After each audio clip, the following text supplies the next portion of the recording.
Jake, we're here to talk about some baseball games on Wednesday. Cousin Jared's first 2 days, barring something weird happening, it looks like he's going to go 0-3 and then 3-0. So your job is to do better than the 0-3. It's. At least he's batting 500, I guess. it's been that sort of week, a little bit of whiplash here with some much better Tuesday for us than a Monday. We're getting close to the end of baseball season. Cousin Jared mentioned to me yesterday that he's looking forward to college basketball season. I know you are as well. Oh, that's my time. That's my favorite thing. It's better than anything else in my life. I think we're about 2 months away from that now? Mid-November? Yeah, probably. I think the last I saw was like 6 weeks to the first game. Oh, wow. It's even faster than I realized. I could be wrong. Yeah. All right. Well, we got some baseball all day throughout the day here on Wednesday. We're going to cover one for you on each time slot. Again, remember all the A-grade plays are over on Dub Club. These are the plays that are not A-grades that we think are worth your time and investment. So starting off at 1:10 p.m. Eastern, Rays at the Twins. Jake, we can continue the theme from yesterday with Cousin Jared where we had like the shortest show ever. I mean, this was just very straightforward. Like, I don't know. This is a massive coin toss. I think the Rays have a little bit better of an offense than the Twins. You can see that on screen with the grades given by the model. There's no real lefty-righty splits for these offenses in their current construction. The Rays offense is a little bit better. Both these pitchers are very meh. Taj Bradley for the Rays, the model was very high on him to start the season, but he's had a rough go of it in his 86 innings, 5.44 ERA, FIP of 4.44. The xFIP's a little bit lower, but definitely the model has cooled off on its thoughts of him. Dallas Keuchel, we talked about last time. Last time out, his rating was a little bit better than league average. Now it's a little bit on the higher side of league average. But again, incredible that he's been around a league average pitcher here in his time since he's come back to the majors. Neither one of these guys is great. Both of them can pitch well, but both of them can kind of blow up on you. Both sets of relievers are good. The Rays' better offense balances out with the fact that the game's in Minnesota. Who the heck knows? Plus 110. It's pretty good value on the Twins here. It's a B grade. If it gets to plus 112, it's an A. So we're 2 cents away from an A grade pick, a B plus pick, if you will. Jake, what do you have for us on this one? Look, I mean, with Bax Keuchel, I think the last time I was on, he was throwing. That worked out well. I think you're right. I think he has refound it, maybe, possibly, and right in time for the Twins. I think the Rays are on the downhill slide. Not a big fan of Bradley. I think the Twins are kind of moving up a little bit, and the Rays are kind of moving down. And I mean, you kind of saw that tonight with the Twins coming back and winning. I think we're seeing a very tight game, very coin tossy type game, but I think the Twins are the best side, especially at the plus odds. Yeah, and the Rays, started off the season in a ridiculous, they won their first 13, but even outside of that, they were 15-22. I know they were the first team to 50 wins. And, since being, 20, almost 30-ish games, maybe I'm missing that number a little bit, but about 30-ish games above 500. The rest of the season, they've been 500 because they're still 30 games over. And that's still incredible, obviously. But kind of as you mentioned, it's been a little bit of a more normal period where they've been much more league average. The Twins, kind of were 500 and are now kind of steadily getting above 500. So, if that's accurate, then maybe the Twins are a little bit closer to the Rays here at home.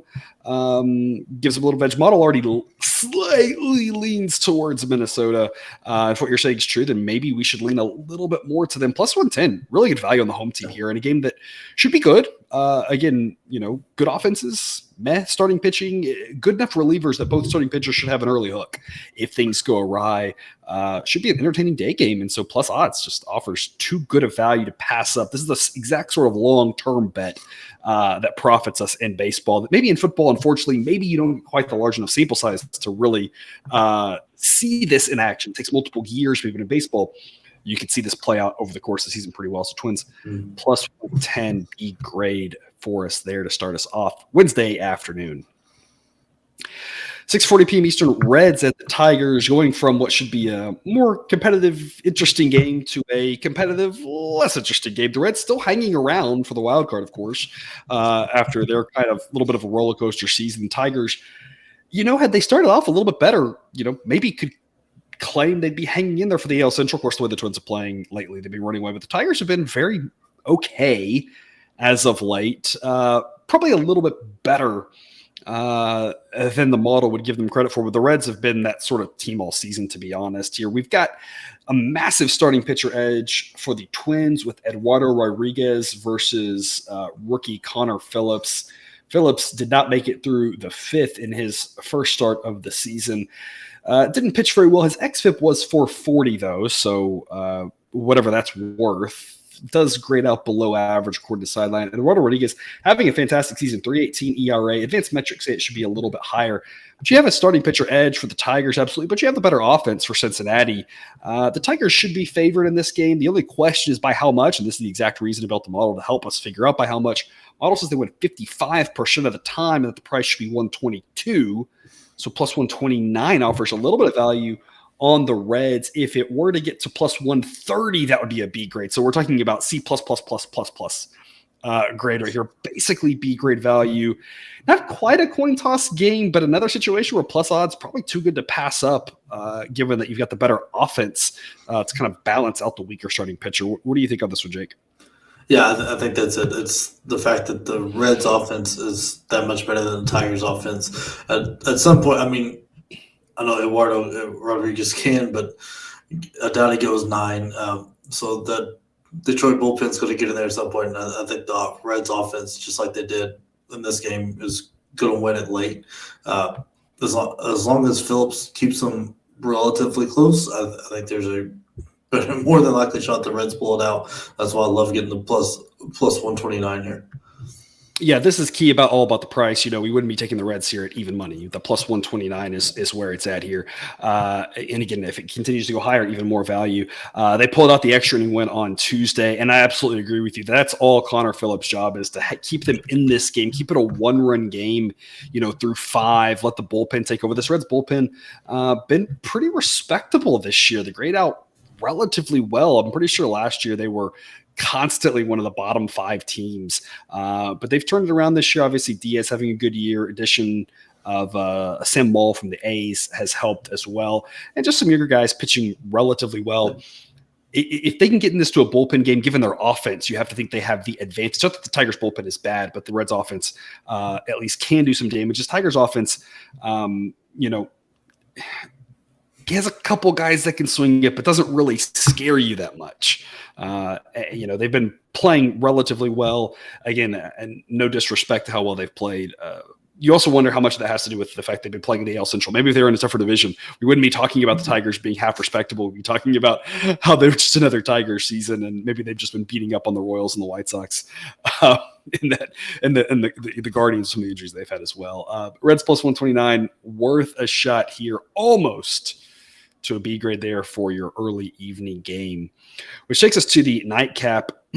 Dodgers and Padres. So far, it looks like we're nailing this series. It's in the 6th inning right now. Dodgers are ahead 7-2 on Tuesday. Hopefully they can hang on to that. We got the A grade winner with the Padres in a wild game on Monday, and looking like a good B grade winner with the Dodgers here on Tuesday. We've already broken down this series for the most part here. Obviously, the better offense lies with the Dodgers. The pitching matchup here, Ryan Pepio, 21 innings and a .86 ERA. Obviously, he's not that good, but I think he is. Yeah, sub 1 all year. The results have been there. The key when you're betting this one, though, do make sure you are betting action. If Snell doesn't pitch for the Padres for whatever reason, that's a win if you're backing the Dodgers here. And the Dodgers could use an opener in front of Pepio. You don't really know what they're going to do with him. So he's come out of the pen a few times this year, been the bulk guy a couple times. He's projected as a starter. He's listed as a starter, but again, Dodgers sometimes do openers, something to keep in mind there. But even his underlying metrics are very solid. 283 FIP. His FIP is almost a full run better than Blake Snell's. XFIP is pretty much in line with Snell's. These guys grade out very similar. As good of a year as Snell's had, and a guy who's going to be in the top 3 for the Cy Young, 252 ERA. It's not. I feel like he's going to have a tougher time against this Dodgers offense. He was able to handle the Astros offense, who apparently has just become the most inconsistent up and down thing. We'll talk about the Astros in our prop of the day here coming up. It's just all over the place. The Astros offense is, best offense ever and can score 8 runs a game over the course of an entire road trip or put up 12 in a game on Sunday, but then occasionally just completely disappears as well. Snell handled the Astros offense relatively well. And Astros offense, it does hit lefties, and that was surprising, but I'm going to be surprised if he can do that against the Dodgers offense. And that's the bottom line, is that people look at this pitching matchup and think that it's massive advantage to the Padres. And I'm not so sure it is. I think maybe there's a slight edge to Snell, but it's smaller than the edge that the Dodgers have with their bats, and the relievers matter too. The Dodgers don't need Pepio to go out there and throw 7 innings, 8 innings like the Padres do. The Padres are looking to get 8 from Snell and go to Hader, but Hader might not even be available in this game after throwing an ungodly number of pitches on Monday night, 40-something pitches, I think it was. He's for sure not pitching here on Tuesday. Might not even pitch on Wednesday after all that work. It wouldn't surprise me. Padres, relievers aren't bad, but the Dodgers relievers are better. So Pepio, only having to go 5 innings and then turn it over to a bullpen gives him a little bit of an edge as well. So again, pitching edge, yeah, I like Blake Snell. I'm not saying I don't, but I just don't think the gap is that big. But the gap for the Dodgers offense is, as it is against almost anybody other than the Braves, with those 2 offenses that, like we said, we love to back if we can get a B-grade play. Got a B-grade play on the Dodgers, so we're going to back it. I don't know. It's really that simple. Like I said, B-grade play on the Dodgers, go for it. C-grade play, probably sure, just go for it. Why not? Minus 126. B plus value, minus 122 gets us to an A grade. So almost there. Definitely worth any time you can get any value in the Dodgers. It feels like it's worth playing, right, Jake? Yeah, I absolutely love backing the Dodgers whenever I can. I just kind of scanning through Snell's last couple outings against the Dodgers. He's gone 5 each time and giving up a couple runs. I mean, it's solid outings, but that's not going to be enough with the bullpen that he's got behind him. They're going to need 7, 8 to have a chance with the way the Dodgers are swinging the bats. And it's just kind of sad to see what has come of this San Diego experiment with all the names and excitement around it. And it's probably all about to break up. But, I guess they're still technically alive for the wild card, but it's going to be tough, especially with the division they got to go through. The Diamondbacks are a solid team. Giants are solid. Dodgers are a great team when they get pitching going. And I just don't think this is the matchup they're going to win. Yeah, I think the Padres at this point are just all but out of it. Unfortunately for them, they still so much talent, but they just never were able to make that run. And I think like you talked about there, the most likely scenario is that Snell goes 5 innings. He's for the most part gone 5 or 6. On occasion, he can go 7, but it's really hard to get 7 against this Dodgers offense with the way they swing it. And obviously they'd love him to go 8. We almost know that's not going to happen. Almost assuredly not going to go 8. Almost surely not going to go 7. Even if he goes 6, if he's going 6-2, 3 innings against that bullpen, you have to like your chances if you're the Dodgers to get even more runs. If he's only going 5, that's even better. A 5-inning 2-run start isn't terrible against the Dodgers by any stretch of the imagination. It's just when you've got a decent arm on that side, 5 innings and 2 runs with the bad bullpen behind you isn't likely to get you the win. Obviously, it doesn't mean they can't win, right? That's what we always talk about. There's no locks in gambling. But minus 126 is a pretty good price here to back the Dodgers. If it wasn't for all the Blake Snell hype, I think this would be more rightly priced in the minus 140 range. And that would be, minus 140 or minus 150. We would say, the Dodgers are probably the side, but gosh, the price is just not worth it because baseball's weird and weird things can happen. But at a lower price, it's a whole lot easier to overlook that minus 126.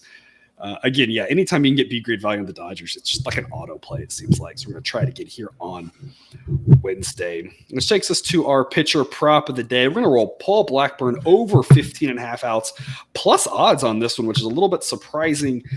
You can see on screen there, other than his last 2 starts, he's had a nice little run there. He's been a guy we've really liked, thought he was undervalued, and have always been trying to find ways to back him, whether it's backing the A's full game or a lot of times with him, we've done a lot of first 5 betting.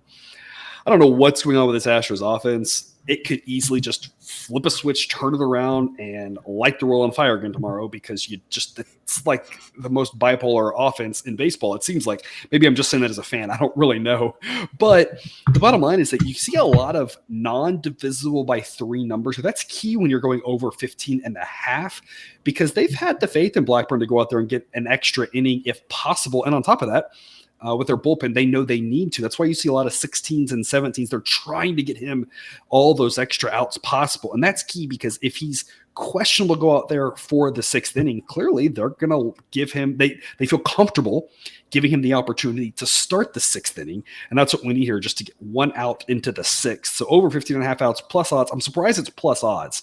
And I think that's kind of where the value lies here is he seems 50-50 to go 15 or less or more than 15. So 50-50 at plus 110, I think is worth a good play. Where this loses, the Astros offense just wakes up and starts raking. But Paul Blackburn's long been a guy who's underrated, valuable to back. This is a good way to back him.